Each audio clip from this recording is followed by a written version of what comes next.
শেখাই নাই, শোনেন ওটা আমার বাপের বাড়ি, কোনো স্কুল না। আবার শিখে ফেলে দিলে এটাও বলবে আমরা তো এরকম করি না, আমাদের তো এরকম হয় না, এটা রান্না হয়েছে এই ছিরি, এটাও পারো না। আরে এত সমস্যা যখন নিজে গিয়ে করেন, বৌমা বাড়িতে আসার পর দেখবেন ওরা আর কোনো কাজ করতে পারে না। তাহলে আগে এই কাজগুলো কে করতো?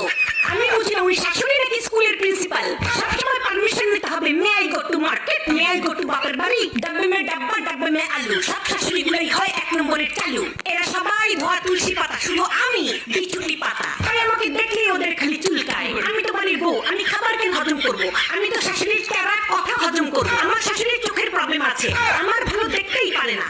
কানেও প্রবলেম, আমার প্রশংসা শুনতেই পারে না। পেটেও প্রবলেম আছে, আমার খুশি হজমই করতে পারে না। বিয়ের